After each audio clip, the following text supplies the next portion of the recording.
now, and on the decision, nothing changes? No, nothing changes.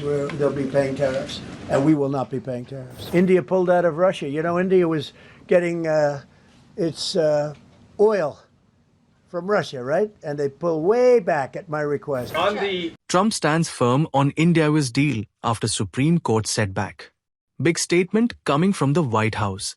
U.S. President Donald Trump has made it clear there will be no changes to the India-U.S. trade deal announced on 2nd February, even after the U.S. Supreme Court struck down his reciprocal tariffs. Speaking at a press briefing in Washington, Trump said, "They'll be paying tariffs, and we will not be paying tariffs." He insisted that America's trade strategy remains strong and that the court ruling does not weaken his deal with India. What did the court say?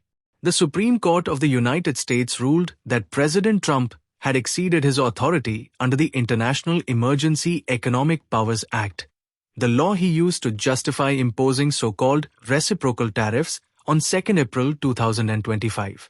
In simple terms, the court said the president went too far.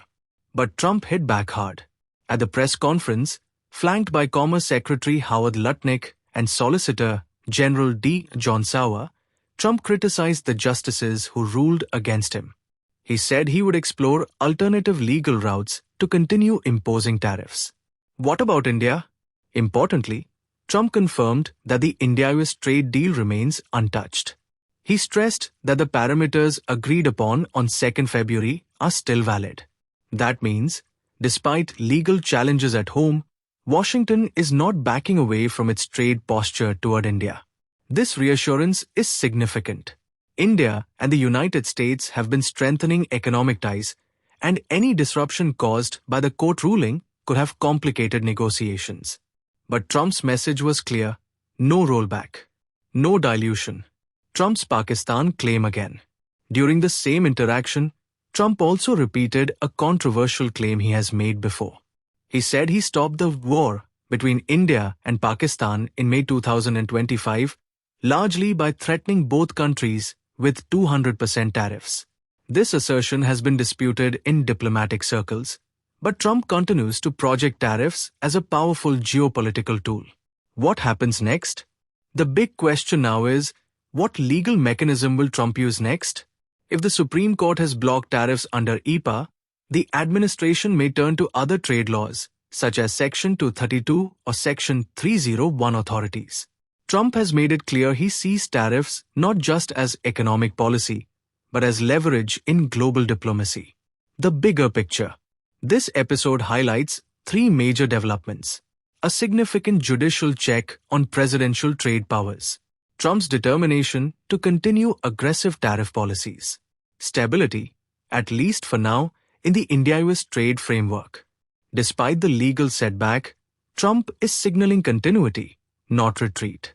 And for India, the message from Washington is, the deal stands. These that have been very good, and it's going to be very reasonable for them. So specifically on the tariffs question, on the $2,000. I didn't call you. Mr. President, thank you, Mr. President. Do you have any plans to travel to India for the Quad Summit, and how do you think your relationship with India is right now? I think my relationship with India is fantastic, and we're doing trade with India. India pulled out of Russia. You know, India was getting its oil from Russia, right? And they pull way back at my request because we want to settle that horrible war where 25,000 people are dying every month. And my relationship with Prime Minister Modi is, I would say, great. I also stopped a war between India and Pakistan, as you know. There were 10 planes we shot down. That war was going, and probably going nuclear. And just yesterday, the Prime Minister of Pakistan said President Trump saved 35 million lives by getting them to stop. And I did it largely with tariffs. I said, look, you're going to fight, that's fine, but you're not going to do business with the United States, and you're going to pay a 200% tariff, each country. And they called up and they said, we have made peace.